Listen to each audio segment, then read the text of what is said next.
तो आज का हमारा विषय है कि परमात्मा में सब कुछ सुलभ है। भाई और बहनों, बहुत ही सुंदर विषय है।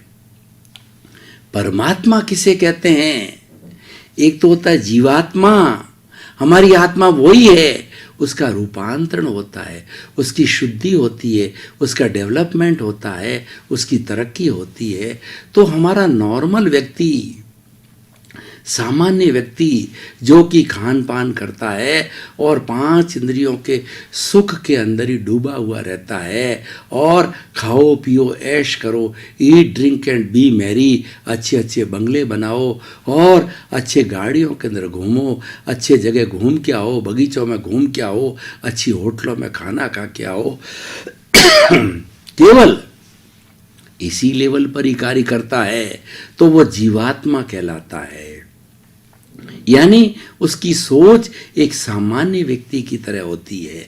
और जब वो व्यक्ति जीवात्मा के बाद में कोई ज्ञानी पुरुष के संसर्ग में आ जावे, कोई उसके पुण्योदय के कारण, उसका अच्छा समय आने के कारण में अगर कोई ज्ञानी उनको मिल जाए, ज्ञानी का संपर्क हो जाए, तो ज्ञानी जब उसको ज्ञान का संप्रेषण करता है तब क्या होता है, उसकी कुबुद्धि का हरण करके उसकी बुद्धि को सुबुद्धि कर देता है। उसके भीतर जो कषाय रूपी नाग है जो फुफकार रहा होता है, तो उस नाग की जहर की थैली उस कषाय को निकाल देता है, उस कषाय को भस्मीभूत कर देता है। उस कषाय को, राग द्वेष को भस्मीभूत ज्ञानी ही कर सकता है। या एक सर्जन होता है वही चीरा फाड़ा कर सकता है। एक मेडिकल डॉक्टर जो कि केवल दवाई लिखता है वह चीरा फाड़ा नहीं कर सकता।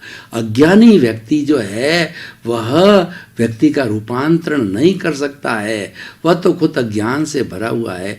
जो ज्ञानी साधक व्यक्ति है, हमारे पुण्योदय के कारण, हमारे अच्छे कर्मों के कारण वो मिल जाते हैं, उसको ढूंढना पड़ता है और वो उन्हीं को मिलता है जिनके शुभ कर्मों का उदय हो और जिनके पुण्योदय होता है वही आता है।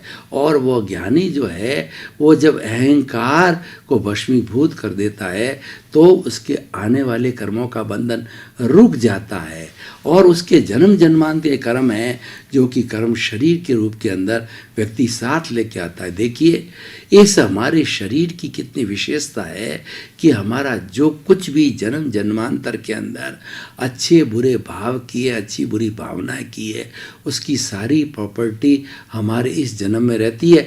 इस जन्म में आगे जाते हैं प्लस होकर के अपडेटेड जितनी भी अच्छी बुरी भावनाएं होती है, 24 आवर्स जो है हमारा कार्बन शरीर है अपने साथ रहता है।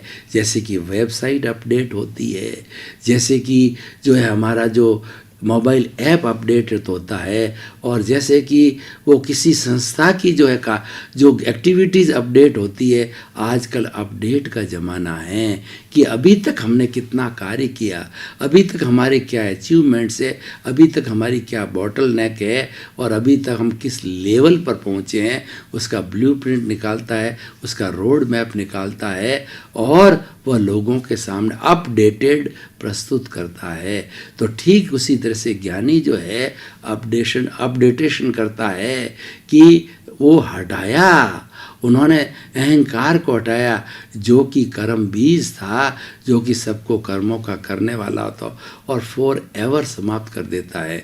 ज्ञानी में इतनी ताकत होती है, ज्ञान के संप्रेषण के साथ में वह चीरा फाड़ा करता है, तुम अलग और मैं अलग, यानी आत्मा को ज्ञाता दृष्टा बना देता है और उस कर्म शरीर को हटा करके और हमारे जो जन्म जन्मांतर के जो अभी मैंने बताया अपडेटेड जितने भी अच्छे बुरे भाव, जिसको हम राग द्वेष कहते हैं, जिसको हम कॉजल बॉडी कहते हैं, जिसको हम कर्म शरीर कहते हैं, जिसको हम सूक्ष्म शरीर कहते हैं, वह एक बर्फ़ की शिला की तरह रहता है और वह धीरे धीरे उदय भाव के साथ में, प्रारब्ध भाव के साथ के अंदर वो उदय आते रहते हैं। यानी जैसे बर्फ़ पिघलता है उसी तरह से प्रारब्ध के साथ में कर्म अपने आप आत्मा से झड़ते रहते हैं। ये ऑटोमेटिकल फिनोमिना है, ये समय के साथ होता है, इसमें हमारा कोई पुरुषार्थ नहीं है, हम तो कॉजेज डाल के आए हैं और ये हमारा इफ़ेक्ट होता है।